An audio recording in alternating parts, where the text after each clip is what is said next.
Bueno, muy buenas noches, Susana. Muchas gracias por su asistencia a esta tercera CIPAS del curso Finanzas Internacionales y Mercados Financieros Globales. El día de hoy vamos a ver unas diapositivas que tienen que ver con pues, el funcionamiento del simulador How the Market Works, análisis fundamental, análisis técnico y un poquito de las estrategias y tácticas. Ujú. ¿Ok? Bueno, Vale. entonces voy a proceder a compartir pantalla. Bueno, y luego hacemos la competición, o bueno, vas a participar en la competencia de Kahoot con unas preguntas. Ok.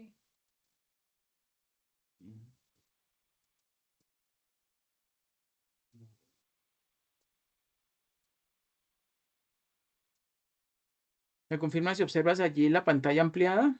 Sí, señor. Excelente.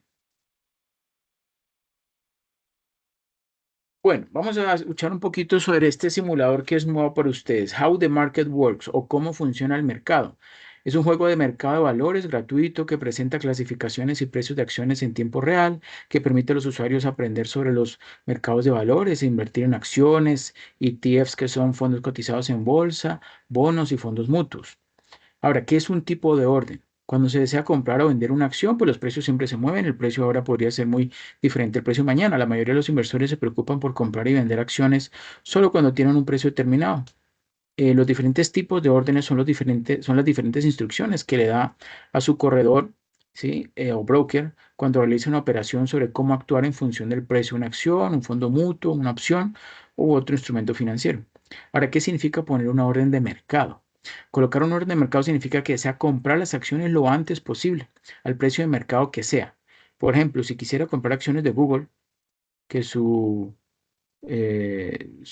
acrónimo sí es GOOG, en este momento, porque cree que el precio actual es el más bajo posible, pues colocaría una orden de mercado.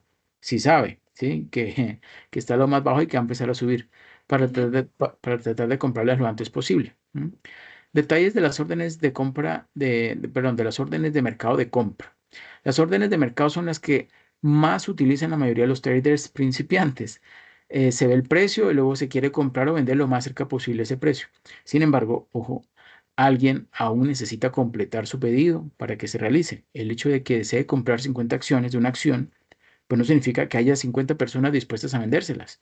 Esto es especialmente cierto para las acciones de centavo, que puede cotizar solo un par de veces al día o menos, ¿sí?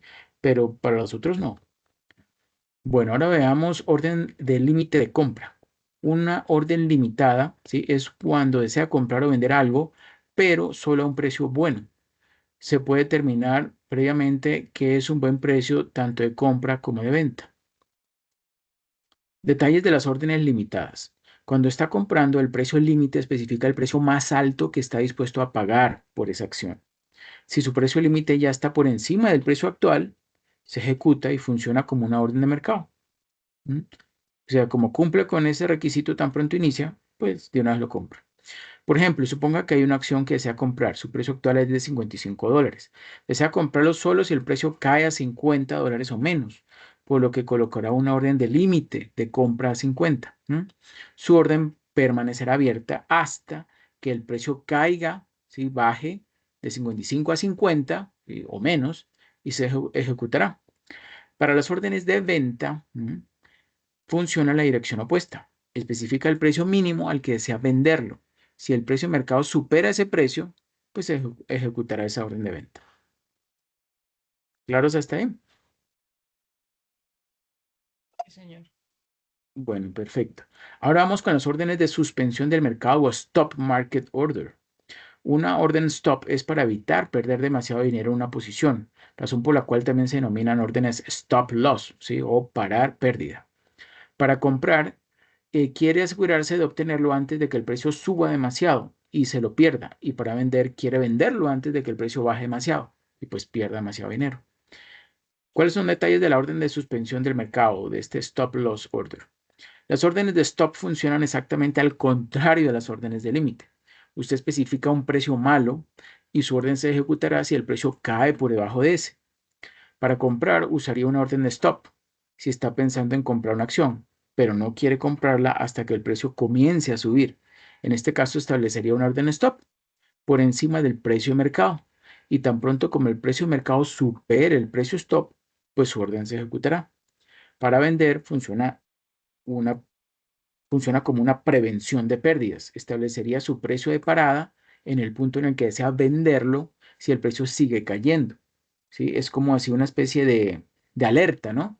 Y eso es muy, muy utilizado por los traders, sobre todo cuando una acción que estaba empezando a subir cambia de tendencia, de repente cae.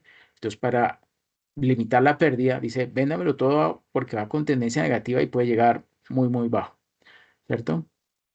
Bueno. Órdenes trailing stop o de parada dinámica. Las órdenes trailing stop siguen al mercado. En lugar de establecer una orden stop de compra en $50, por ejemplo, establecería una orden de trailing stop para que se ejecute tan pronto como el precio suba $1. ¿Sí? Suba $1. Al principio esto puede sonar como una orden stop o una limitada normal, pero es completamente diferente. Por ejemplo, suponga que coloca una orden de trailing stop por $1 en una acción con un precio actual de 100. Si el precio cae a 95, puede suceder, pero luego vuelve a subir a 96, ¿qué pasa? Pues se ejecuta, porque el precio subió $1, ¿no? Subió $1 desde su monto más bajo desde que realizó el pedido. Si está haciendo una estrategia a largo plazo en la que cree que una acción está cayendo ahora, pero quiere asegurarse de comprarla tan pronto como el precio comience a subir, pues esto es excelente. Una orden de stop móvil o trailing stop es la mejor alternativa. Por otro lado, puede usar una orden de venta, ¿sí? Como hay de compra, también hay de venta, con tope dinámico para asegurarse de vender automáticamente su acción si el precio comienza a caer, sin importar qué tan alto suba primero. Muchos inversionistas prefieren usar las órdenes de trailing stop sell, ¿sí? O de venta, de parada dinámica, en lugar de las órdenes regulares de stop sell para estar seguros de conservar las ganancias pues, que hayan obtenido. ¿Cómo se coloca la orden? ¿O qué hay que tener en cuenta al colocar una orden de compra-venta? Pues ahí donde dice acción, o sea, establece qué tipo de pedido va a ser. Puede comprar, vender, cubrir o vender en corto una acción. El valor predeterminado siempre es comprar. Por lo que si desea deshacerse de una de las acciones, pues no olvide cambiar el tipo de orden o terminará con aún más, ¿sí? O sea, por defecto viene buy, pero también se puede sell. O hay que seleccionar sell si se quiere vender. Símbolo. Aquí es donde ingresa el símbolo de la acción, ¿sí? O el ETF, el nombre del ETF que se desea negociar, ¿sí? En el ejemplo anterior, pues se ingresó AAPL, que es el símbolo bursátil de Apple, ¿sí? Se coloca ese símbolo y pues él ya entiende que es la acción de Apple. Cantidad. Aquí es donde ingresa cuántas acciones desea.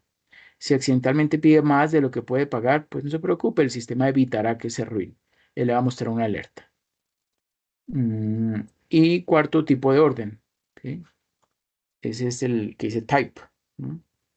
Aquí es donde establece el tipo de orden, que puede ser el famoso market, precio de mercado, o puede ser el stop, ¿sí? El stop loss, o puede ser el limit, ¿sí? O puede ser el trail. ¿No? Bueno, las órdenes de mercado se ejecutarán tan pronto como sea posible al precio de negociación actual. Las órdenes limit y stop le permiten establecer un precio específico que determinará cuándo se ejecute su orden. Puede ir aquí para obtener más información. Bueno, más información.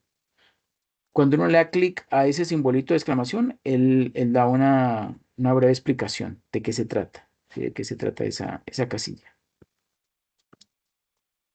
También está el quinto punto, que es el que dice mm, limit, bueno, limit stop, ¿sí? Este que está acá, el quinto, que tiene el numerito 5.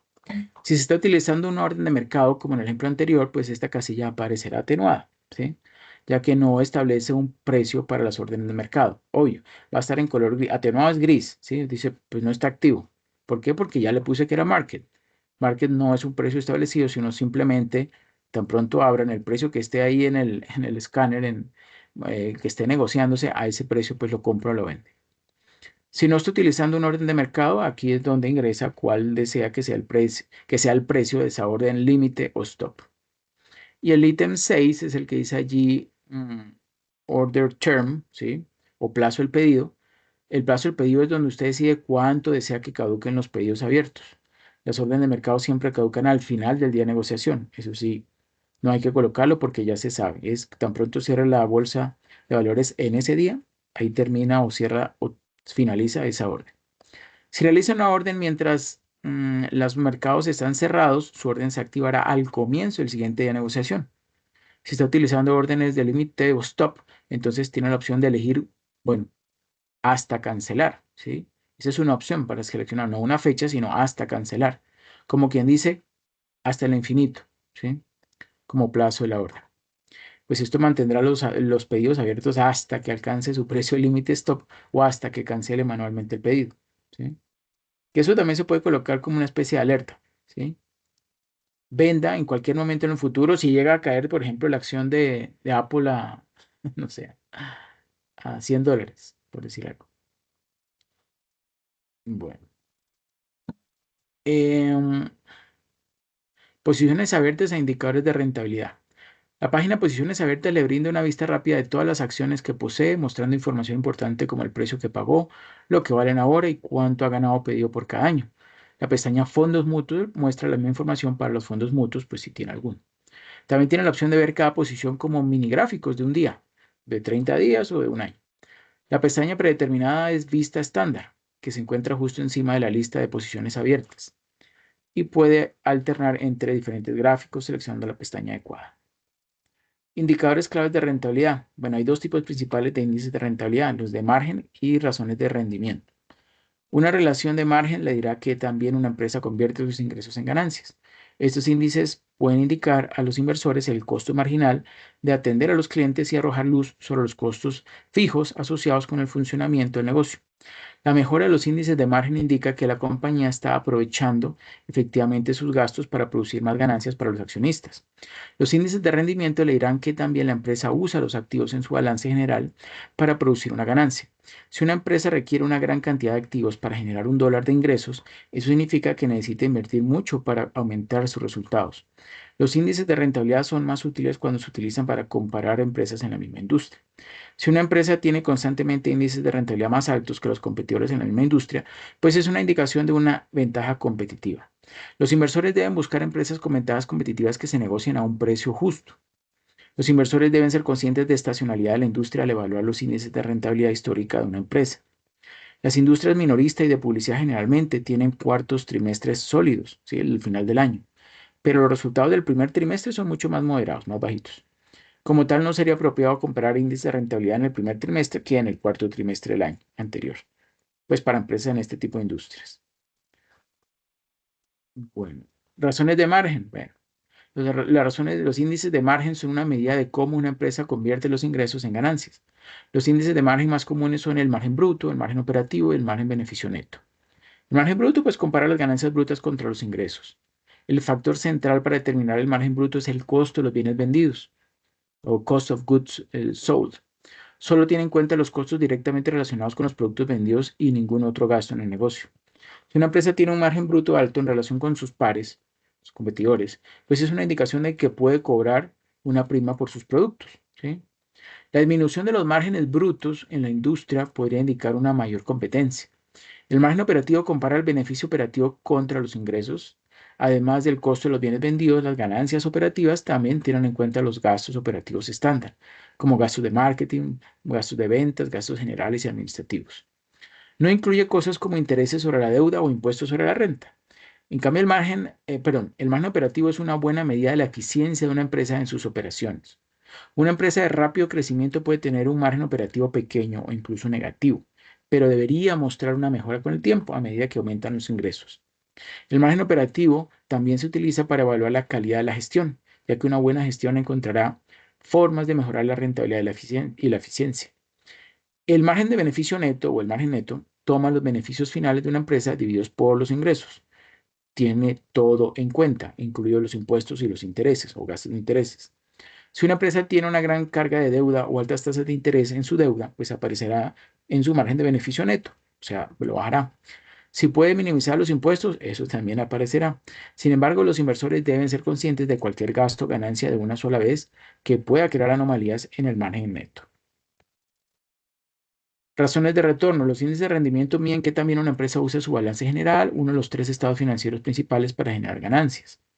Hay dos índices de rendimiento a los que los inversores deben prestar atención, que son el rendimiento de los activos y el rendimiento de capital, o sea, el ROI y el ROE. El rendimiento de los activos analiza que también una empresa utiliza sus activos e inversiones para generar ingresos. Si no es así, pues sería mejor para la empresa pagar su deuda que invertir en el negocio, lo cual es una señal preocupante.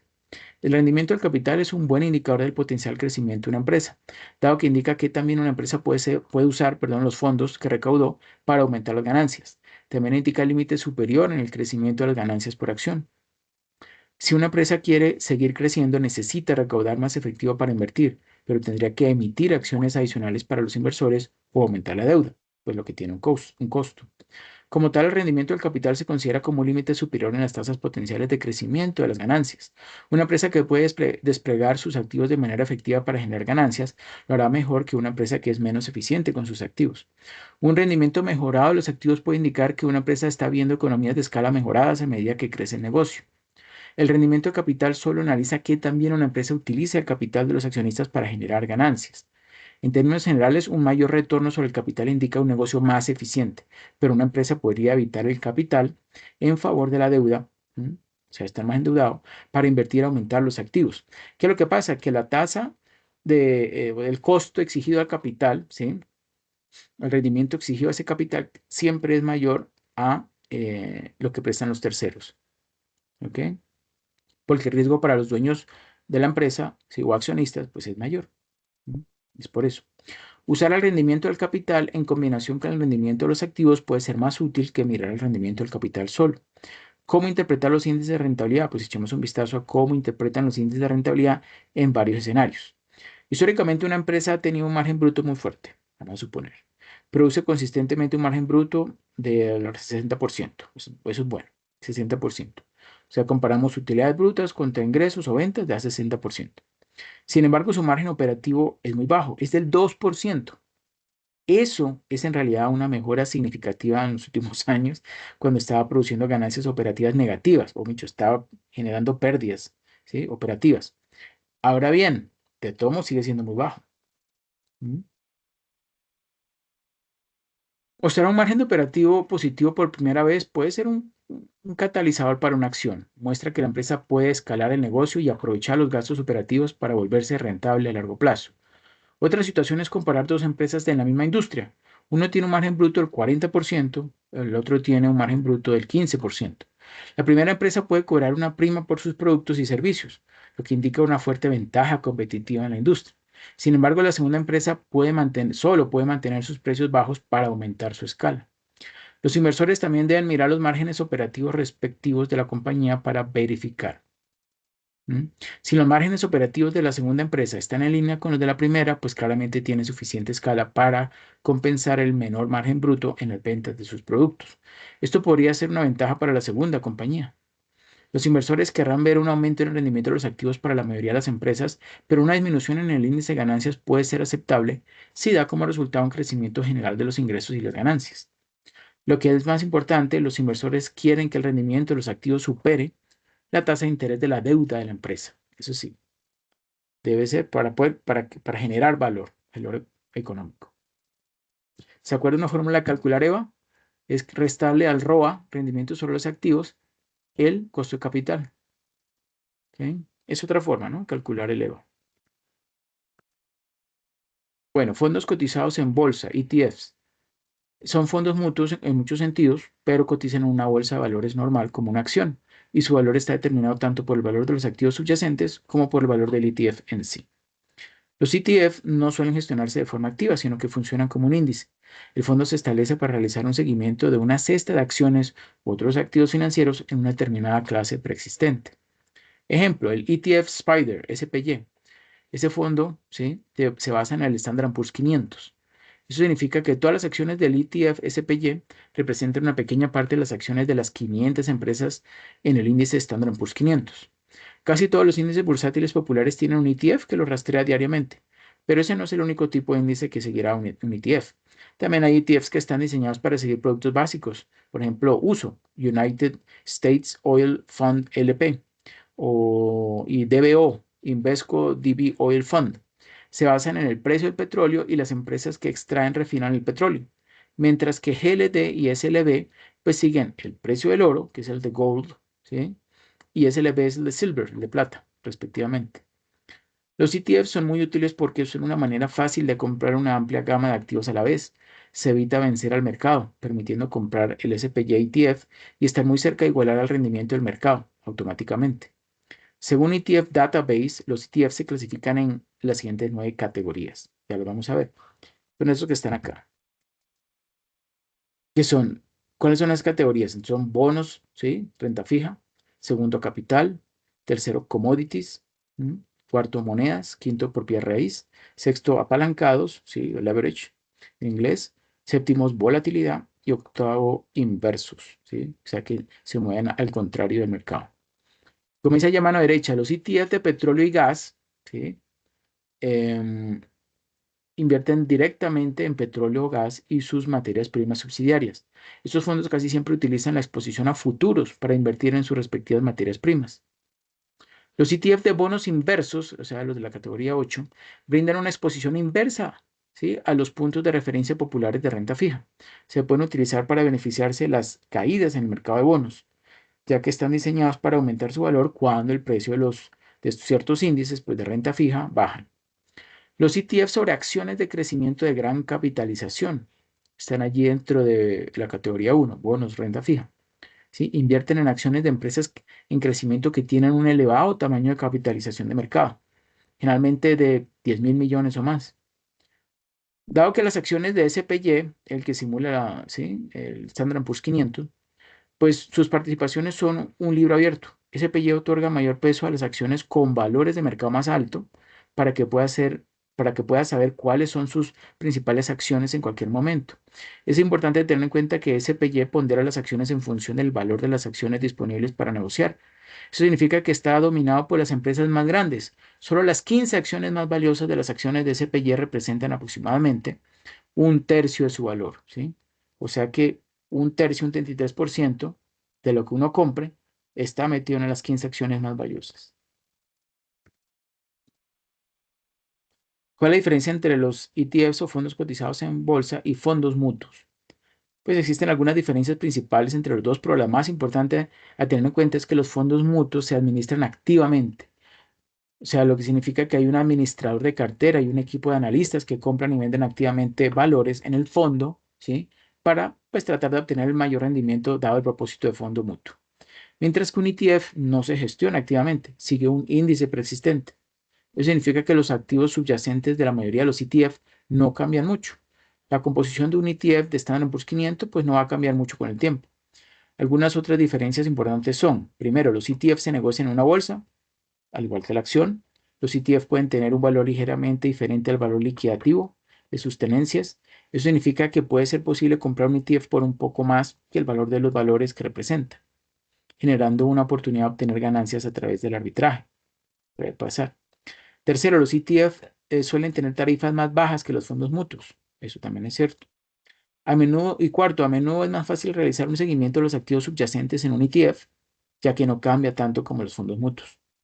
Y al igual que un fondo mutuo, si un activo subyacente a un ETF de su propiedad paga un dividendo, pues se transfiere a los miembros titulares del ETF, por lo que puede recibir un pago de dividendos del ETF.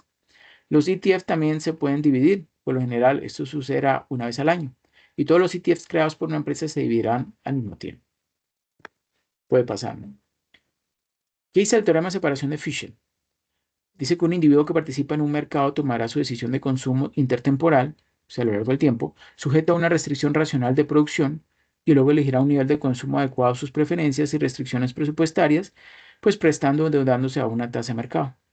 En un mercado perfecto existirá una única tasa de interés o costo de capital.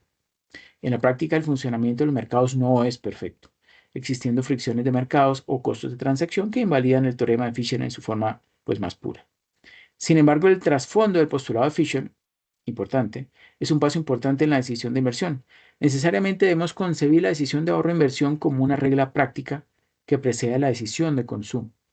Los inversionistas poseen herramientas para tomar decisiones y la literatura financiera tradicionalmente divide el cuerpo teórico que sustenta las inversiones en análisis fundamental y análisis técnico. Vamos a ver ambos. Análisis fundamental. Los inversores consideran que el mercado tiene una eficiencia débil y por tanto el precio de las acciones no es representativo de su valor. El inversionista que utiliza el análisis fundamental busca estimar el valor de cada acción utilizando información sobre la empresa procedente de varias fuentes y realizando una serie de cálculos para, al final, pues determinar si la acción está sobrevalorada o infravalorada. Y de este modo, pues podrá ofrecer una recomendación de compra o de venta. El análisis fundamental puede plantearse de dos maneras. Uno es bottom-up, o sea, abajo hacia arriba. El analista investigará a la empresa, luego el sector y luego el país.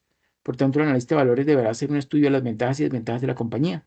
Su trabajo no solo se centra en los elementos financieros fundamentales de la empresa, como el apalancamiento, el rendimiento, la liquidez, sino además analizará quiénes conforman el equipo directivo, sea el gobierno corporativo, qué tipo de productos y servicios vende, posiblemente el impacto ambiental, legal o colateral en la comunidad o sociedad derivado de su actividad, y el grado de diversificación o concentración en toda su cadena de valor, o sea, la dependencia de un proveedor o cliente estratégico, o bien se trata de mercados atomizados, etc.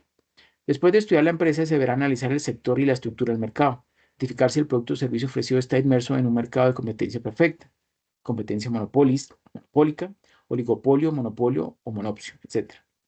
Se deberá analizar si existen barreras de entrada, la dependencia del sector con el desarrollo tecnológico o la existencia de algún factor exógeno al mercado que lo pueda afectar, por ejemplo, proteccionismo arancelario, impuestos, reformas legales, guerras, etc. El último paso será analizar la economía del país, evaluar si está en etapa de crecimiento o está en un periodo recesivo, analizar la tendencia de la inflación total y subyacente, considerando si se mantiene baja y estable, estudiar la evolución del mercado del trabajo y evaluar si el país es capaz de generar reservas de divisas.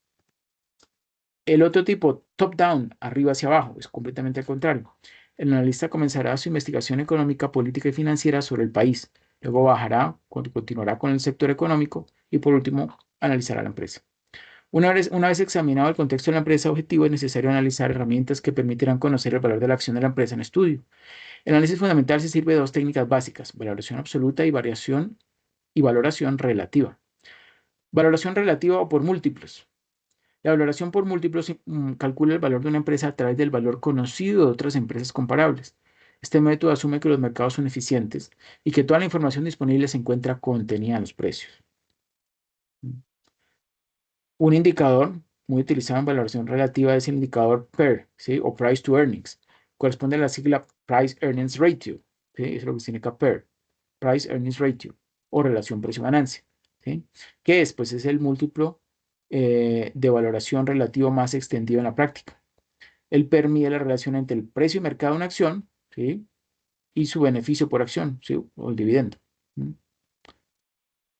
Bueno, el valor de una empresa, ¿sí? Se calculará multiplicando el beneficio con un PER adecuado. Indica el múltiplo con el que está valorando el beneficio de una empresa en la bolsa. El PER incluye aspectos de riesgo y expectativas de crecimiento y se utiliza para clasificar acciones en relación a otras. Puede registrar los últimos 12 meses, eso se llama Trailing Price to Earnings, o la relación proyectada en el futuro, Forward Price to Earnings, ¿sí? Bueno, en concreto, el Price to Earnings muestra cuántos años hacen falta para recuperar la inversión, de mantenerse constantes los beneficios y ser distribuidos en su totalidad en forma de dividendos. O sea que, ¿qué será más bueno? ¿Uno alto o uno bajito? ¿Qué dice usted? El price to earnings.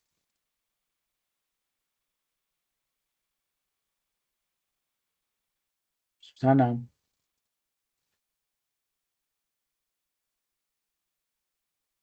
Escúcheme, profe. Es que se me bloqueó acá un momento. Cuénteme. Dígame, profe. ¿El price to earnings, entre más bajito es mejor o no? Ah, no sabría decirle, profe. Mm, Diría Bueno, yo que... No sabría decirle, profe. entre más bajito mejor. Mire lo que dice allí, aquí. Dice, en concreto, price to earnings muestra cuántos años hacen falta para recuperar la inversión. O sea que si es bien alto, pues va a demorar bastante tiempo recuperar la inversión. Y si es más bajito, pues En significa tiempo. lo contrario. En Ajá, tiempo. En términos de correcto. tiempo. Ok. Exacto. Entonces, el price to earnings lo que hace es entregar una base para comparar empresas. o como quien dice, para ver qué tan rápido recupera la plata el inversor. Si estas tienen medidas financieras similares, pues aquella con menor price to earnings pues será la más barata y constituye una oportunidad de compra. Bueno, sin embargo, a causa de las diferentes estructuras patrimoniales, se recomienda usar el price to earnings para firmas de un mismo, eso sí, de un mismo sector económico, ¿sí? O contra el promedio del mercado. El modelo de descuento de dividendos de Gordon, ¿sí? Gordon y Shapiro, del 59. El precio de una acción es el valor actual de los dividendos futuros, eso es lo que ellos afirmaron. Si además consideramos que los dividendos son una parte de los beneficios por acción, podemos desarrollar la ecuación del PER. PER es igual a dividendos sub T, div sub T, dividido entre K sub E menos E. K sub E es ¿qué? El eh, costo del equity o tasa de descuento del mercado, menos G, que es el growth, la tasa de crecimiento de los dividendos, todo ello dividido entre beneficio por acción. Si esto luego lo vamos descomponiendo, podemos llegar a esta fórmula que es 1 menos B multiplicado por 1 más G dividido K sub E menos G. ¿Y qué es ese 1 menos B? 1 menos B es el payout o pago de la empresa o tasa de reparto del beneficio por acción. ¿Okay? En definitiva, teóricamente, el P representa un valor actual de los pagos de dividendos futuros. Eso es lo que también significa. Ahora, ¿cuáles son los aspectos negativos del PER? Pues este múltiplo es un factor estático, no es dinámico, estático, que solo se refiere a un ejercicio. Por tanto, el concepto solo se deja dinamizar de manera limitada a través de una observación de diversos años futuros. Por otra parte, su aplicación en comparaciones de peer group apenas es posible, ¿sí? O sea, con otras acciones, porque es muy difícil cumplir con el requerimiento de que las empresas comparables demuestren perspectivas contrastables de crecimiento a largo plazo. Es difícil. Es decir, que corresponda no solo el tamaño, sino también a la longitud de crecimiento, ¿sí? O la velocidad de crecimiento. Otro importante indicador, el price to book value, ¿sí? O razón PB. Mide la relación entre la capitalización bursátil de una empresa y el valor contable de su patrimonio. MB, ¿qué significa? Pues el valor de mercado del patrimonio, definido como el producto entre el número de acciones en circulación por el precio de mercado en bolsa, que llamamos el capitalización bursátil. B alta, B pequeña, el valor en libros del patrimonio, definido como el patrimonio neto de la empresa de acuerdo al cierre contable en un periodo determinado. Valor en bolsa. BLPA, valor en libros por acción. Se calcula como el patrimonio neto de la empresa sobre el total de acciones en circulación. Return on equity, famoso ROE, se define como el cociente entre el beneficio neto después de impuestos sobre los fondos propios o sobre el patrimonio. Y tradicionalmente ha sido un ratio utilizado para medir la rentabilidad de una compañía. Earnings per share o GPA, ganancias por acción. El beneficio neto después de impuestos sobre el total de acciones en circulación. Y payout ratio o ratio de pago, tasa de reparto de beneficios por acción, ¿sí? Que sería, ¿cómo se calcularía? Pues precio, ¿sí? Market value of equity, el market value de una empresa, dividido entre el book value, ¿sí?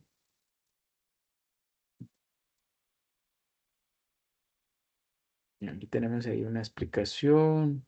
Ahora, análisis técnico. ¿Tú me ayudas, por favor, leyendo análisis técnico, Susana? Por favor. Sí, profe. Ok. Entendemos por análisis técnico el estudio de los movimientos del mercado, principalmente mediante el uso de gráficos con el propósito de pronosticar tendencias en los precios. El auge del análisis técnico es enorme y es usado tanto por los inversionistas institucionales, hedge funds, fondos de pensiones, aseguradoras, entidades bancarias, etc., como por inversionistas independientes. Algunas de las razones por las cuales este tipo de análisis es ahora más popular son las siguientes. Primero, la reducción de precios del hardware y software informáticos que le permite a cualquier persona que tenga un computador acceder a plataformas de negociación y gráficos que permite aplicar este tipo de análisis. Dos, el desarrollo de los mercados y el crecimiento de la cultura financiera de los inversionistas. Tres, desarrollo y sofisticación de las sociedades comisionistas en bolsa. Cuatro, aparición de muchos difusores y redifusores de información, seminarios, cursos online, especializaciones, etc. La simplicidad de aplicar estrategias de análisis técnico para realizar inversiones con éxito. Las principales fuentes de información y las variables claves del análisis técnico son el precio, ya que considera que el precio refleja toda la información y el volumen de negociación, que es una variable muy importante, ya que dependiendo de el movimiento del precio tendrá más o menos fuerza y contará mejor o peor las tendencias, confirmará mejor o peor las tendencias. Es decir, en este análisis el estudio de las tendencias es fundamental. Con esta herramienta podremos analizar diferentes instrumentos financieros como acciones, derivados y materias primas, entre otros. Los precios del mercado y sus respectivos movimientos expresan toda la información. A diferencia del análisis fundamental, al analista técnico no le hace falta conocer los factores fundamentales de la compañía que hace que el precio varíe, sino que analizará los precios que son la consecuencia de los resultados de la compañía y actuará, como he comentado, en base a los precios.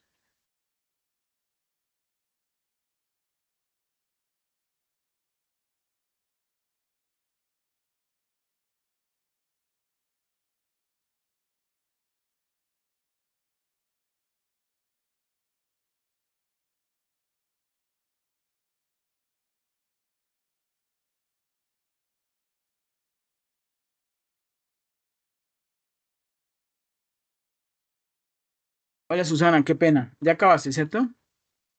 Sí, señor, Qué pena. no pasa nada. Bueno, ay, qué momentico acabo. Bueno, por tanto, todo factor que pueda afectar el precio de un valor está descontado. Y por ello, solamente estudiando esta variable, además del volumen de negociación, pues podemos realizar nuestro análisis. Los precios siempre se mueven por tendencias. La tendencia se refiere al movimiento de los precios en una dirección en un momento dado. Con el análisis técnico, lo que buscamos es identificar esas tendencias, reaccionar en base a ellas y operar de manera favorable. Otros objetivos del análisis técnico es identificar los cambios de tendencia para hacer cambios en nuestras posiciones y que redunde en nuestro favor, pues dicho cambio. Para entender el funcionamiento del análisis técnico se requiere conocer tres principios en los que se soporta. Primero, los movimientos del mercado lo descuentan todo. ¿Qué significa? Los analistas técnicos asumen que cualquier cosa que posiblemente pueda afectar un activo, ya sean aspectos fundamentales, psicológicos o políticos, se reflejan directamente en el precio del mismo. Cuando los precios están subiendo, independientemente de las razones por las cuales está subiendo, entendemos que la demanda está superando la oferta. Y en este caso, los datos fundamentales están saliendo positivos. Si los precios están cayendo, ¿sí? O sea, al contrario, para el analista la oferta es superior a la demanda. Si hay más gente vendiendo que comprando. Y aquí los fundamentos son negativos. Con esta definición no afirmamos que los técnicos ignoren por completo los aspectos fundamentales. La manera correcta de interpretar este principio es que los analistas técnicos estudian los aspectos fundamentales de forma indirecta.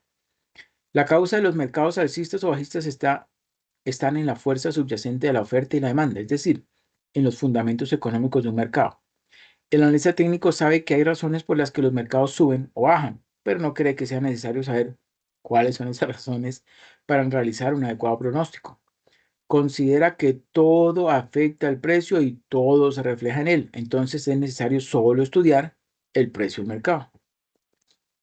Segunda regla, los precios se mueven por tendencias. Cuando representamos gráficamente un activo, tenemos como único propósito identificar las tendencias del precio y tratamos de determinar si dichas tendencias están en etapas de nacimiento, desarrollo o finalización. Por supuesto que todo inversionista buscará en primer lugar entrar en un activo en dirección a su tendencia principal. Y entre más joven sea la tendencia, pues mayor porción de la misma podrá capturar, y aprovechar y salir ganador. Siempre una tendencia es más probable que continúe a que se gire o a que cambie. Debemos seguirla hasta que dé señales de pues, volver atrás. Y tercero, la historia tiene una alta probabilidad de repetirse. Importantísimo. Es este quizá el principio más importante, pero también el más polémico.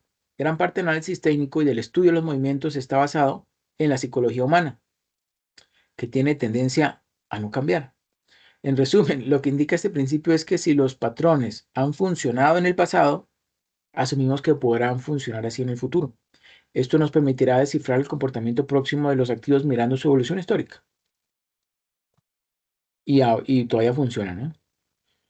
Brevemente una historia del análisis técnico. Bueno, El análisis técnico moderno se remonta al siglo XIX, aunque tiene su origen en 1585 en Ámsterdam.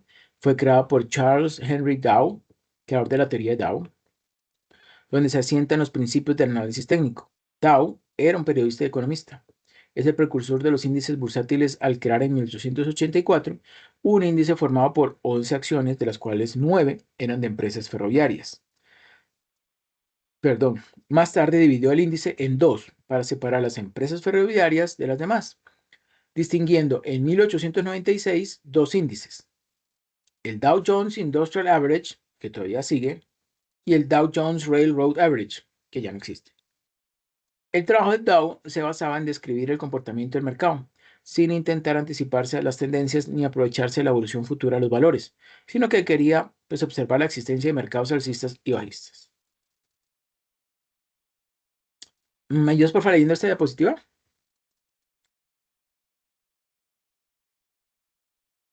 Susana? Sí, profe. Ayúdame por favor leyendo esta diapositiva. Vale, la teoría de Charles Dow se asentaba en varias premisas empleando solamente las cotizaciones de cierre sin importar las fluctuaciones diarias de los precios. Estas premisas son las siguientes. Las medias lo descuentan todo. Los precios son el resultado de la actuación de las personas que está respaldada por su conocimiento, interpretación de la información y expectativas. Segundo, los precios se mueven en tendencias o movimientos. En primer lugar, encontramos las tendencias primarias a lo largo del plazo, o de largo plazo, que abarca desde los 6 meses a un año o más y se conoce como la marea.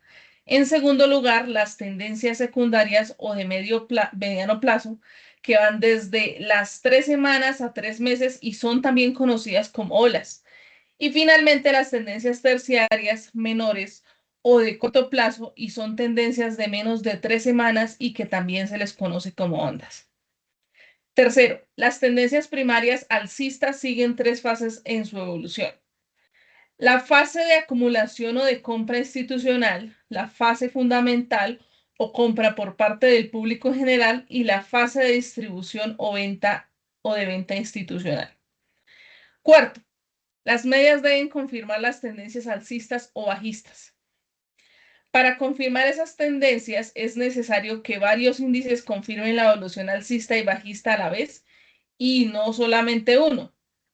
Quinto, el volumen confirma la tendencia, aunque el volumen no es una señal de cambio de tendencia, es muy importante como confirmación secundaria de una tendencia. Y sexto, una tendencia se mantiene vigente hasta el momento en que muestre señales claras de cambio de dirección. Para ello tenemos que identificar la tendencia en la que nos encontramos y actuar conforme a esa situación. Perfecto, muchas gracias. Entonces sigo. Resumiendo, análisis fundamental. Este tipo de análisis busca estudiar la causa del movimiento del mercado, estudia todos los factores relevantes que afectan los precios para determinar su valor intrínseco, o sea, su valor real. Si el valor intrínseco está por debajo del valor actual de mercado, significa que el mercado está sobrevendido y podrá subir o al menos estabilizarse. Si está por encima, significa que está sobrecomprado, o sea que hay más oferta que demanda y podrá caer o perder fuerza alcista. Análisis técnico. Los analistas técnicos se concentran principalmente en el efecto y no invierten mucho tiempo en las causas. La razón está dada en el primer gran principio del análisis técnico: el precio lo descuenta todo. Suele afirmarse que los fundamentalistas quieren saber el porqué y el analista técnico solo está preocupado por el efecto.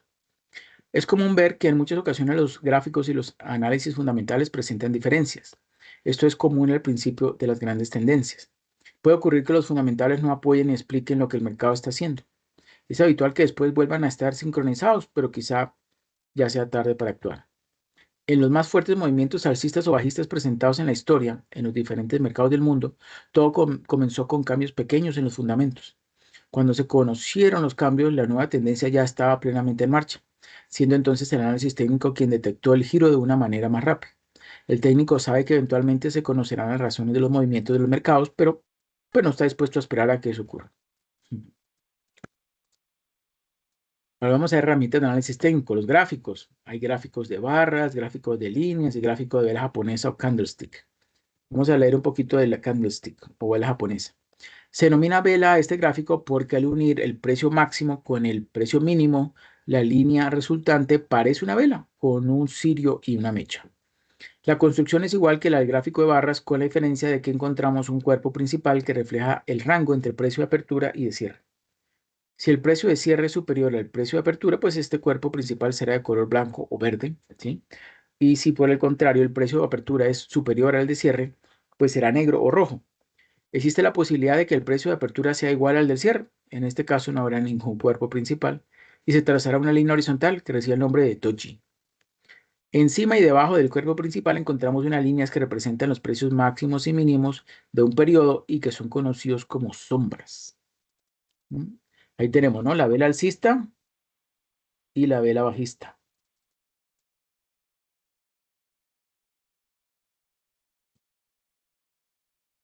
Ah, bueno, y también tenemos el gráfico de punto y figura. Tendencias. Según la teoría de Dow, los precios se mueven por tendencias. Una tendencia es básicamente la dirección que siguen los precios y nuestro objetivo será detectar esas tendencias para actuar de la manera más favorable para nuestras inversiones. Las tendencias se dividen en tres según su duración. Tendencia principal, que es que son superiores a un año. Tendencia secundaria, que dura 3 semanas o a varios meses. Y la tendencia menor, que puede ser de un día a varias semanas. Cuando el precio de una acción sigue una tendencia, esta no será totalmente lineal, sino que como fluctúa en forma zigzag, En estos zigzags se identifican unos puntos máximos y mínimos. El primero se conoce como picos y el último como crestas. Según como sean estas, podremos concluir que estamos ante, por ejemplo, una tendencia alcista, como lo vemos aquí en azul, tendencia alcista. Em, si los picos y crestas son sucesivamente más altos que los anteriores, y ahí lo vemos. Tendencia bajista, si los picos y crestas, por el contrario, son más bajos que los anteriores, ¿sí? O sea, que van a ir hacia abajo. Aquí no tenemos una imagen, pero bueno, uno se lo imagina. O sea, si los picos y crestas, por el contrario, pues son más bajos que los anteriores. Y tendencia lateral o sin tendencia, es cuando los precios se mantienen en un rango acotado entre un mínimo y un máximo. También hay líneas y canales de tendencias. ¿Mm?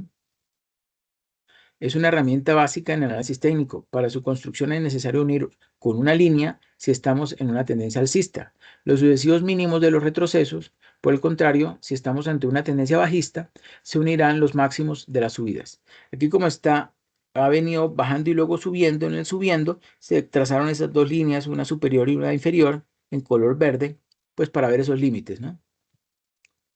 Ujú. Cuando ya tenemos la línea de tendencia, es importante determinar lo válida que es y eso, pues podemos saberlo observando el tiempo que ha permanecido sin ser perforada y las veces que ha rebotado el precio en esa línea. Es importante la inclinación de la línea de tendencia, ya que según las premisas del análisis técnico, una inclinación fuerte, sí, o sea, con bastante pendiente, ¿no?, es una señal de que el movimiento de los precios ha sido rápido y por tanto no son muy estables. Por el contrario, una línea de tendencia con apenas inclinación supone que la tendencia es mínima, por lo que no es aconsejable operar en ese valor, ya que, según el análisis técnico, solo es recomendable operar cuando estamos frente a una tendencia, sin importar si es alcista o bajista. Es frecuente encontrarse con algunos fenómenos cuando se utilizan las líneas de tendencia. Por ejemplo, una línea de tendencia que ha funcionado como resistencia puede operar en un periodo posterior como un soporte. Como herramienta complementaria de la línea de tendencia puede utilizarse la línea de canal. Esta se construye uniendo los puntos de los precios que se han alejado la misma distancia de la línea de tendencia. Bueno, soportes y resistencia. Aquí tenemos la imagen de resistencia que está en los picos, ¿no? Es la línea que podemos trazar que llega como a los punticos más altos, ¿no?, de las crestas. Dice, bueno, hasta este punto llegó, no sobrepasó tal precio. Soporte, completamente lo contrario, bajó, pero miren que solamente alcanza a tocar esa línea punteada, ¿sí? O sea que son los precios más bajos que haya alcanzado. Ese es entonces resistencia, soporte, canal alcista. Vemos ahí esta tendencia que aunque subió, luego bajó y luego otra vez subió, bajó y luego otra vez subió, pero siguió con esa tendencia alcista y con esas dos líneas punteadas, la más bajita y la más alta. Y cambio de soporte a resistencia. Es cuando hay un cambio de tendencia fuerte. Ujú. estaba subiendo, bajando un tricito, bajaba y luego subía y seguía subiendo, como quien dice, seguía tomamos una tendencia alcista, pero luego llegó aquí a este punto de inflexión y ¡pum! Cayó. Y a partir de esta caída bajó y solo subió hasta esta línea de resistencia, bajó, luego subió también hasta esa línea de resistencia y ahí se mantuvo. Eso es un cambio de soporte a resistencia. Patrones gráficos. En la teoría del Dow, como vimos, existe la premisa de que la historia se repite y el análisis técnico se aprovecha de esta premisa para determinar una serie de patrones que siguen los precios y que dan lugar a una serie de figuras en los gráficos y que facilitan la labor de predicción del movimiento de los precios. Entre los patrones gráficos podemos hacer una distinción, ya que existen formaciones que indican un cambio de tendencia y otros que prevén una continuación de esta. Formaciones de cambio de tendencia. Esas formaciones tienen lugar al final de las tendencias, sean bajistas o alcistas, y lo que manifiestan es la proximidad de un cambio de tendencia de los precios. Dentro de este apartado podemos encontrar las siguientes formaciones. Ese que tenemos allí es cabeza y hombros invertido. Es la figura que más fiabilidad ofrece a la hora de identificar cambios de tendencia. Se denomina así porque la figura que forman los precios es semejante a la de la cabeza, está acá, y hombros de una persona. Son como los La formación consiste en tres máximos, de los cuales el segundo, pico, es el más alto de los tres, se lo tenemos acá, head, cabeza, cuya pendiente debe ser ligeramente creciente o en su caso totalmente horizontal. Tras la formación del segundo hombro, el precio comenzará a descender, o sea, aquí, luego desciende. Está atravesando la línea de cuello hasta la distancia vertical, entre el punto máximo de la cabeza hasta el cuello. Se puede dar el caso que se dé el fenómeno de pullback y que confirma aún más el cambio de tendencia. Y es que tras esa bajada el precio volverá a subir, pero no superará la línea de cuello y a partir de ahí, pues el precio caerá definitivamente. Esta formación se da durante tendencias alcistas y avisan de un cambio de tendencia a la baja, pero también nos podemos encontrar con la formación hombro, cabeza, hombro, o sea, al contrario, ¿sí? Que es igual que la anterior, pero pues supone que la identificación de una tendencia bajista y una posterior alcista. Techos y suelos redondeados, como los que vemos aquí en esta. Vuelta en B. Llegó y subió, bajó, bajó, subió un poquitico y chun, otra vez volvió a bajar. Se devolvió, vuelta en B. Por esta vez que se forma.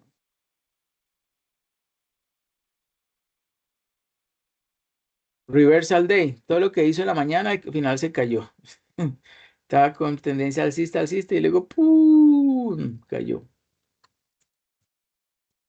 También tenemos el triple suelo, miren, estaba con tendencia bajista, llegó a un punto, la resistencia, ¿sí? Que no bajó más allá y luego cambió de tendencia y subió, ¿sí? Entonces formó como esa escalera de bajada y luego escalera de subida. Y el al contrario, triple techo. El anterior era triple suelo, este es triple techo.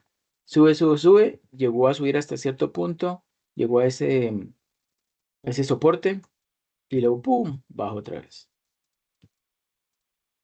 Las cuñas, miren, esta cuña va como subiendo con mayor pendiente, va disminuyendo la pendiente, va disminuyendo la pendiente, ¿sí? Y bueno, pero de todo modo es positiva, ¿no? Pullback. Hacia arriba y también ahí hacia abajo. Ah, y diamante. Diamante es esta figura que se forma aquí, ¿sí? Parece también como un cabeza-hombro.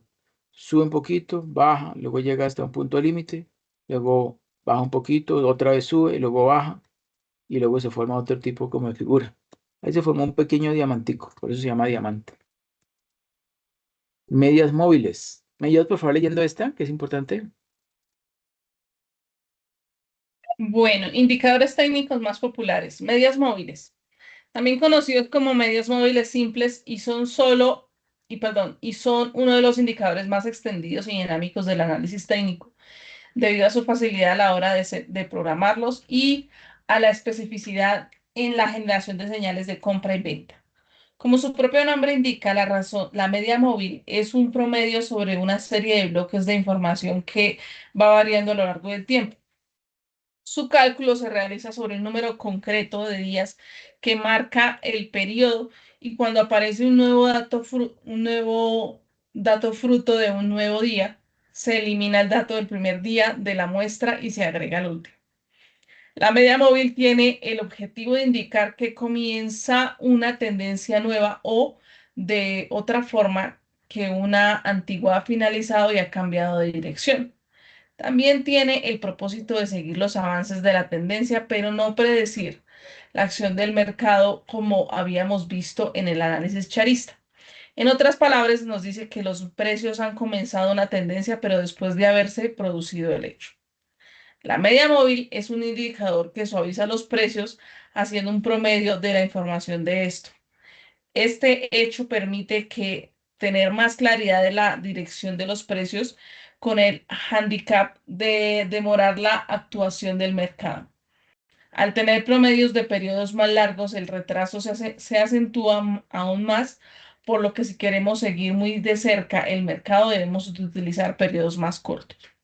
El uso de medias móviles simples despierta una serie de críticas, ya que solo tiene en cuenta un periodo concreto de cotizaciones, sin tener en cuenta otros periodos anteriores y asigna la misma importancia a todos los precios de la serie, cuando en realidad y para ser más operativo deberían tener ponderaciones mayores las últimas cotizaciones.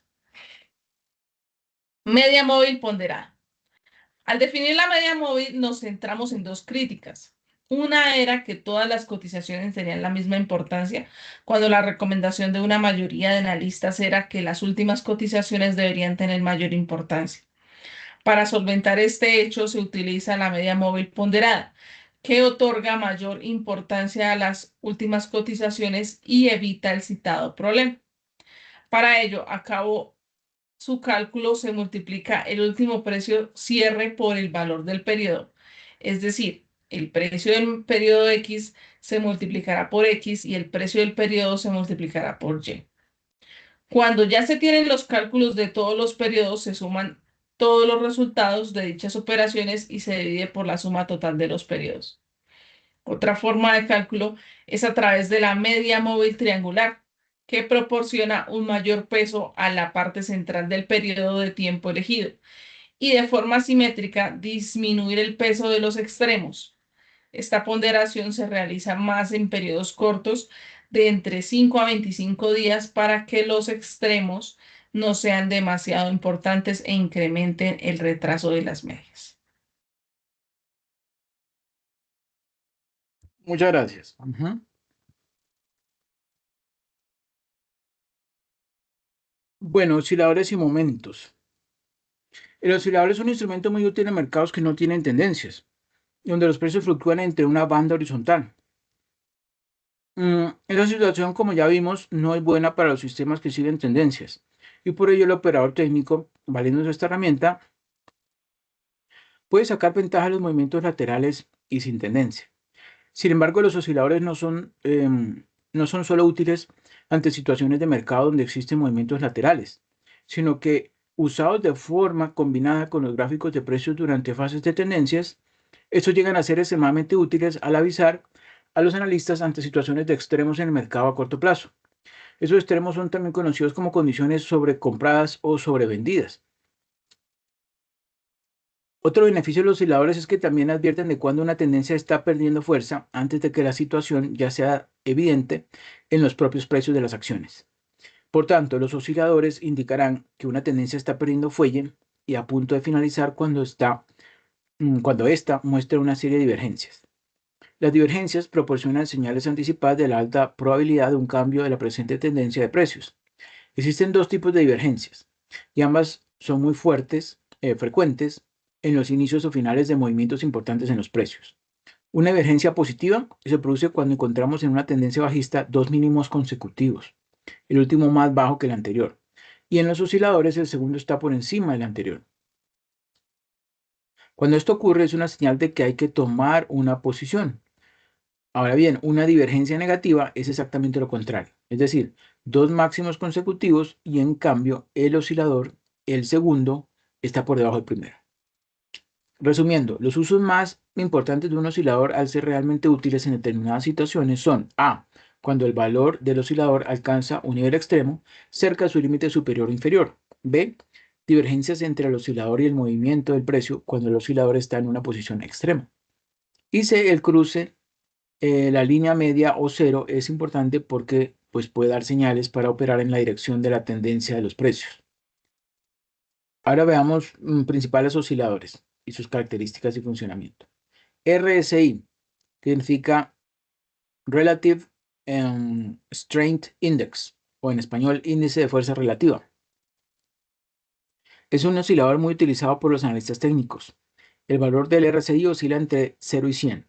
Si toman un valor por encima de 70, es indicativo de que existe una sobrevaloración en el mercado y es posible que llegue a un techo principal en los precios. Si por el contrario desciende por debajo de 30, es probable que se desarrolle un suelo principal al estar el mercado infravalorado. Para llegar a esta conclusión hay que comparar la magnitud de las ganancias recientes con las pérdidas recientes. Por tanto, las señales de compra o venta dependerán de si el indicador está sobrevendido o sobrecomprado y también cuando los valores se encuentran en los extremos superior o inferior y como consecuencia las garantías de un cambio de tendencia pues son mayores. De manera más detallada estaremos ante una señal de compra cuando el RSI llega a un valor inferior a 30. Ojo, estaremos ante una señal de compra, o sea que hay que comprar cuando el RSI llega a un valor inferior a 30, lo que supone una rápida caída de los precios y una situación de sobreventa, ¿sí? Lo que puede conllevar a un efecto rebote al alza, o sea, empezar a ganar ahí. Estos rebotes no implican de que vaya a haber un cambio de tendencia, pero puede ocurrir, o es lo más seguro que ocurra. De manera contraria, una señal de venta se produce cuando existe una situación de sobrecompra. Eso quiere decir que los precios han subido muy rápido, alcanzando valores superiores a 70, y eso qué significa que va a producirse un rebote bajista. Pero no quiere decir, como en el caso anterior, que se vaya a producir un cambio de tendencia. Puede que sí, puede que no. Momentum es el oscilador más básico del análisis técnico, pero no quiere decir que, pues, que no sea eficaz. Mide la variación entre el precio de cierre de hoy y el cierre de hace pues, n periodos. Ese oscilador se calcula pues, restando el precio de cierre de hoy, ¿sí?, contra el de hace unos n días. El valor resultante pues, puede ser positivo o negativo si hubo una fluctuación pues, de aumento o disminución. MACD. ¿Qué significa MACD? Moving Average Convergence Divergence.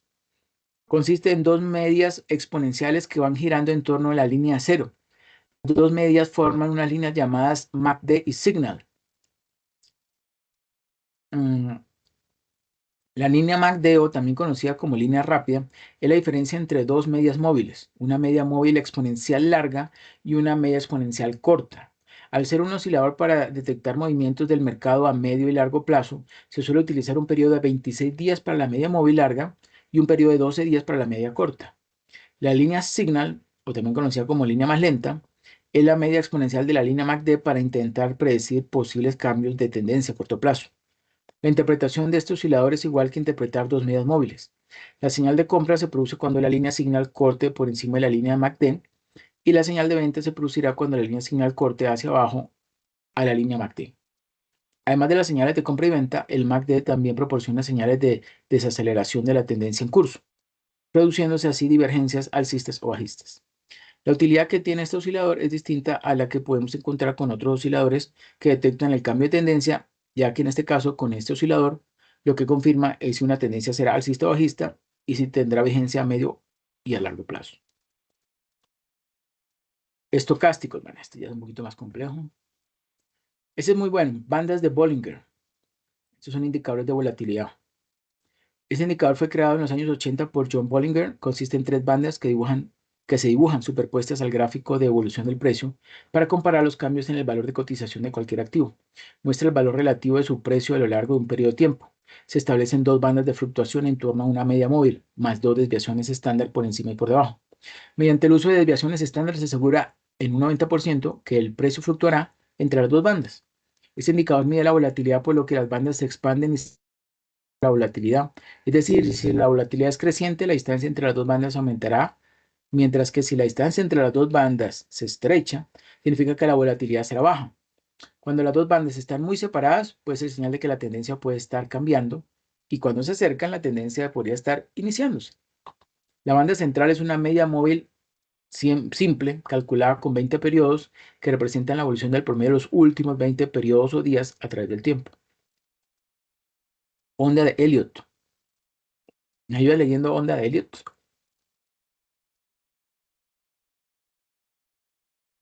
Sí, la onda de Elliot. Esta teoría fue creada por Ralph N. Elliot y sigue las premisas básicas de la teoría de Dow y la teoría de Fibonacci.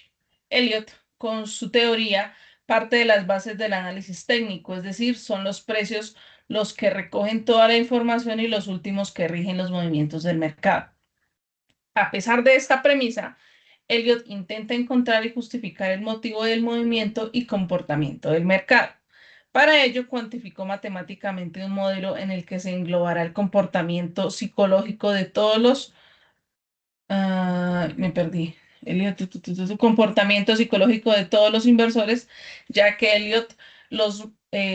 ya que para Elliot los movimientos del mercado tienen un alto componente psicológico. Según Elliot, el mercado de valores es la mayor manifestación de psicología de masas que existe, un reflejo casi perfecto del estado psicológico del hombre, entremezclando con la realidad del progreso del hombre, la economía y el mundo de los negocios.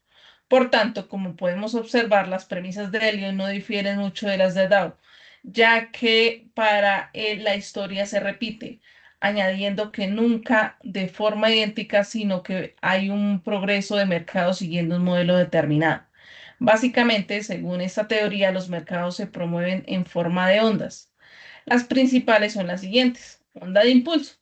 Se mueve en la dirección de la tendencia principal y está compuesta por las ondas de la 1 a la 5. Y onda correctiva se mueve en dirección contraria a la tendencia principal y está compuesta de tres ondas, A, B y C. Perfecto, muchas gracias. Bueno, vamos a leer. Esto es muy importante. Hay una cantidad sustancial de indicadores técnicos que se centran en diferentes áreas, como el volumen, el impulso, la volatilidad y el seguimiento de tendencias. Sin embargo, es importante tener en cuenta que el uso de un solo indicador no lo ayudará a generar ganancias comerciales. Si desea operar en Forex utilizando análisis de gráficos e indicadores técnicos, siempre debe combinar indicadores complementarios para generar señales comerciales. Los indicadores técnicos populares incluyen las medias móviles, el MACD, media móvil de convergencia y divergencia, el RSI, que es el índice de fuerza relativa, el OBB, volumen en equilibrio, las bandas de Bollinger, que ya vimos, el oscilador Shackling, que ese no lo hemos visto, y el porcentaje R de William. Bueno, la lista continúa a medida que se crean nuevos indicadores a medida que aumente la popularidad de las herramientas de análisis de gráficos. De hecho, Mark Priesthead, de Index and Equity Market Making, en el ETX Capital, afirmó que los comerciantes exigen cada vez más herramientas más sofisticadas para operar con divisas y una gran parte de eso es desarrollar mejores herramientas de análisis de gráficos para adaptarse a esa demanda. Se recomienda combinar indicadores para crear una estrategia comercial. Si se desea operar en Forex utilizando un análisis de gráficos, la clave es combinar indicadores técnicos complementarios para generar señales comerciales sólidas. Un ejemplo de una estrategia comercial que podría aplicar a pares de divisas elegidos sería combinar el MACD, sea media móvil convergencia divergencia, el RSI, el indicador de fuerza relativa, y las bandas de Bollinger. Combinando esos tres indicadores, puede medir los movimientos de precios en función de los promedios móviles, el impulso, la tendencia y la volatilidad. La forma de convertir esos tres indicadores en una estrategia comercial es operar cuando tres de los tres indicadores dicen comprar o vender. Entonces usted compra o vende. Esta sería una señal fuerte. Si dos de los tres indicadores le dan una señal comercial, también puede operar, pero sería una señal comercial menos fuerte. Si solo uno o ningún indicador indica que debe ejecutar una operación, pues no opera. ¿Listo? Bueno, y ahí tenemos un ejemplo. Análisis técnico. Pues dejemos ahí. Esto es bien extenso. Aquí estaba explicando todos los tipos de, de velas japonesas, el doji, el long ledge doji, el big white candlestick, el big black candlestick. Bueno, vamos entonces a la competencia.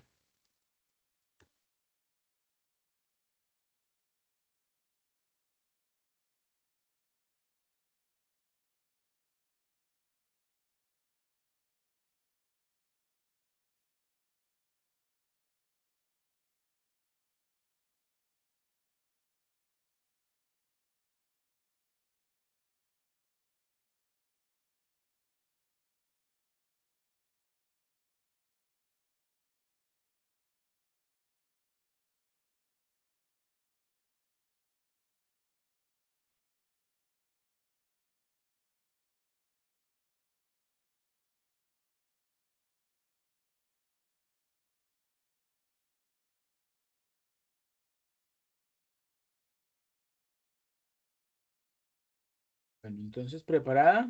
¿Tienes el computador prendido Sí, profe. y abierto? Ok. Bueno, entonces aquí, como pueden observar, le voy a dar clic a empezar. Este competencia se llama Introducción al Mercado de Valores. Empezar. Ahora busca por favor la página web www.kahoot.it y coloques este número de PIN. Él te va a pedir que coloques tu nombre y luego le das al botón negro empezar.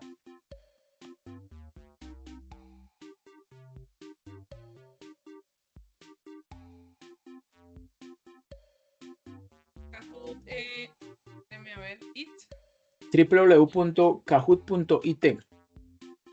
sí. Ok. ¿Cuál es el 630? El PIN es este 632-2753. Ok.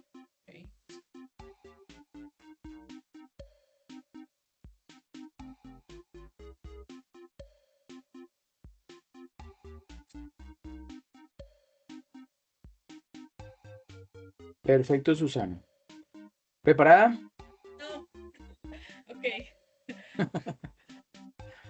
Tú me dices cuándo. Dale, profe, vamos a ver. Bueno, empezar.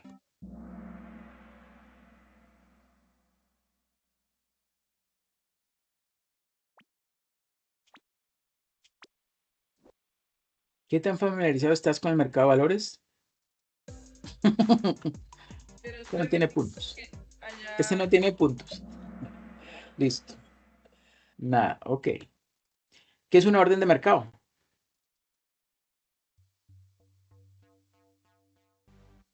Azul.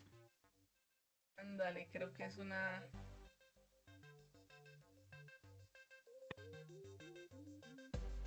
Ay, no me. No te carga ahí, profe. Ya lo piqué. ¿Qué color es? Lo puse verde, profe. No, Ah, me dice que me. Mira, esta es una venta a futuro.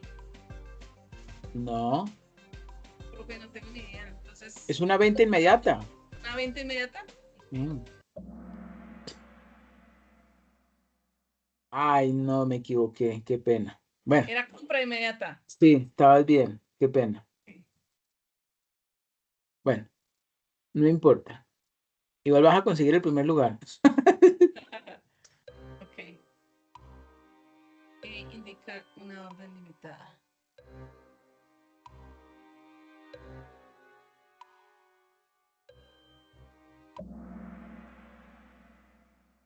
Precio específico. Muy bien. Excelente. 871. Ujú. ¿Qué es una orden stop?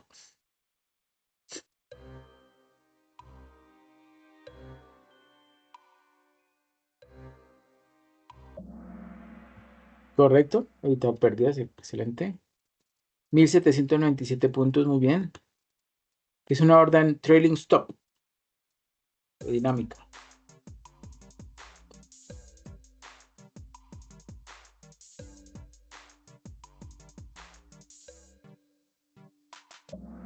Se fijan. Ay, no. Lo puse. Era sigue el mercado. Era sigue el mercado. Ujú. Le puse fijan precio. Ok, va.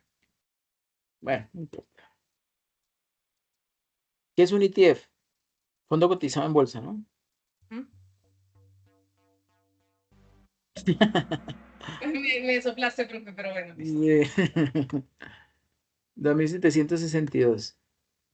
¿Qué mide el margen bruto? Inventas los costos.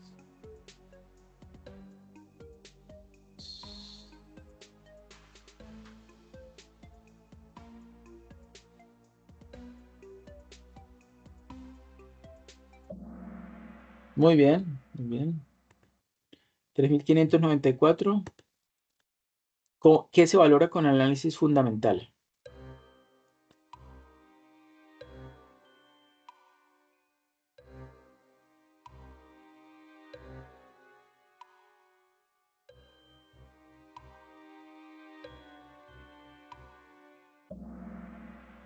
Valor intrínseco. No, el valor intrínseco de la acción. Vale. Bueno, instrumento que sea. 3594. ¿Qué es el análisis técnico?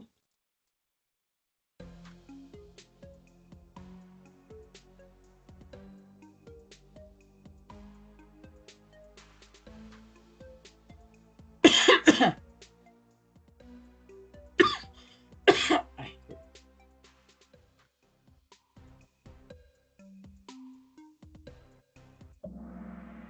muy bien, estudio de precios. 4365. ¿Qué es el PER?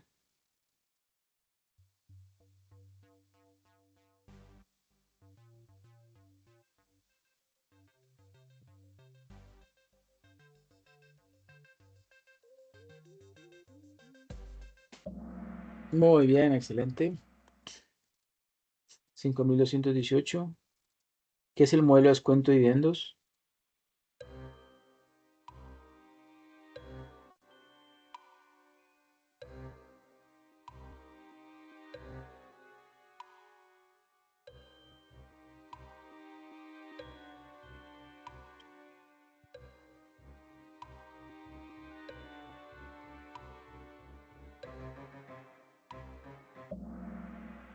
No, Ah, el valor la actual de los actual. Ah, dividendos. escucha, bueno, Ujú. listo. 5218. ¿Qué es una media móvil?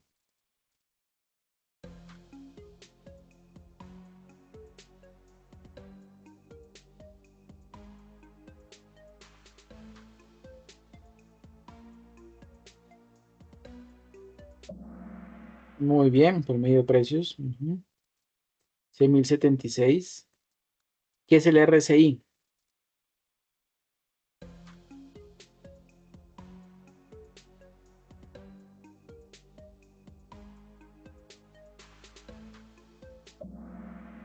Muy bien. Índice de fuerza relativa. O R que significa Relative Straight Index. Índice de fuerza relativa. 6976 puntos. ¿Qué es el MACD?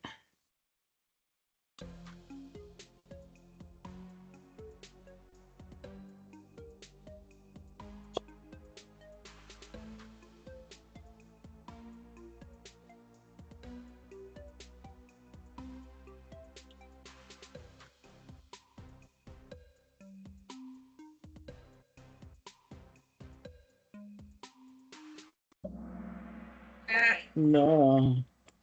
bueno, ¿Qué significa MACD? Moving Average, SMA, y CD es Convergence Divergence. O ok, sea, convergencia y divergencia de medias. ok. Bueno, sigue 6976. Siguiente. ¿Qué es una vela japonesa?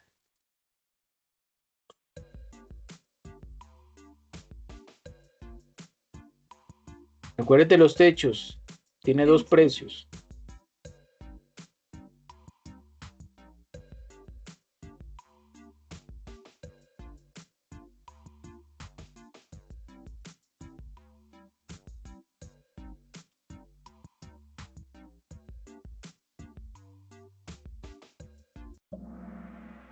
Ah, No. lo marqué No. mal, profe. Ah, sí, sí, Una está gráfica de ahí. precios de apertura y cierre o cierre y apertura. Vale. Siguiente. ¿Qué es una cuña? Análisis técnico.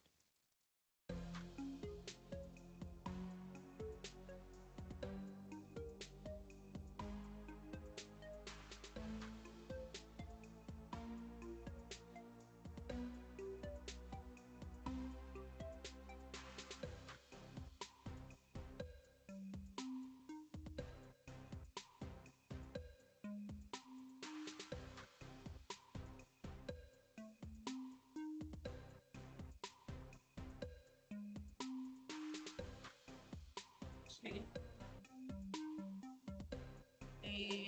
¿Qué le digo yo?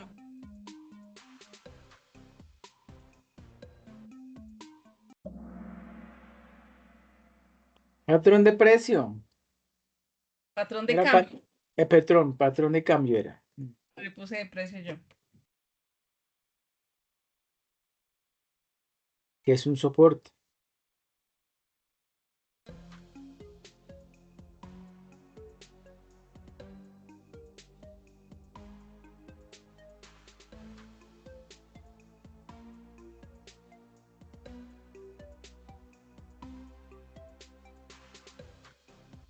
El soporte que es el que está arriba en el techo, ¿no?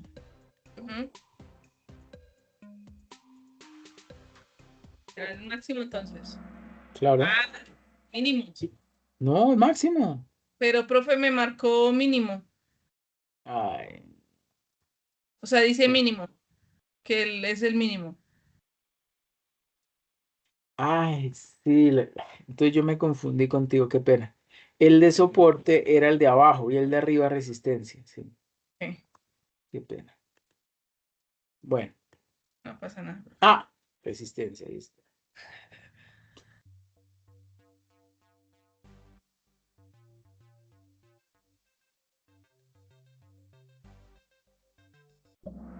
Ah, está al No, revés.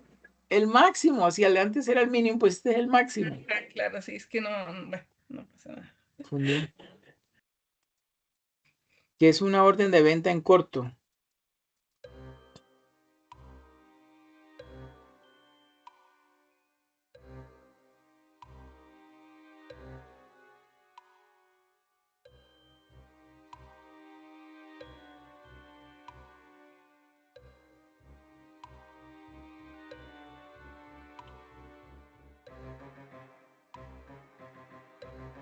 Vender a largo plazo es vender en largo.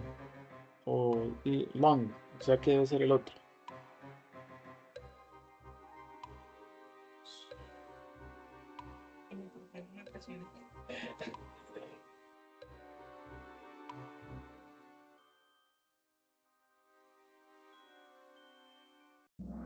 Ay, pero no lo marqué, se me acabó el tiempo. Ay, Ah, sí. bueno, Long es comprar y esperar un poco de tiempo para que el precio suba. Y en ok, corto es vender antes de comprar. vender antes de comprar, ok.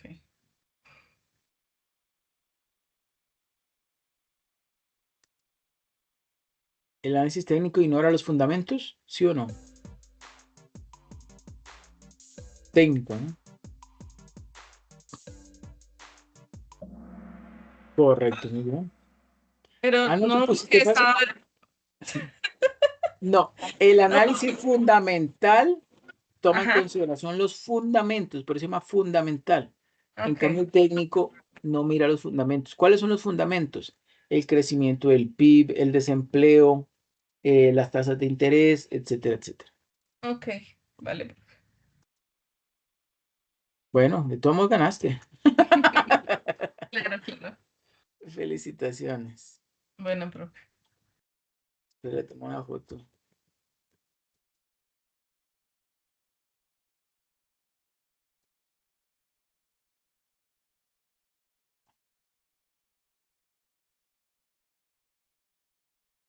Ah, es que me toca checar esto. Es que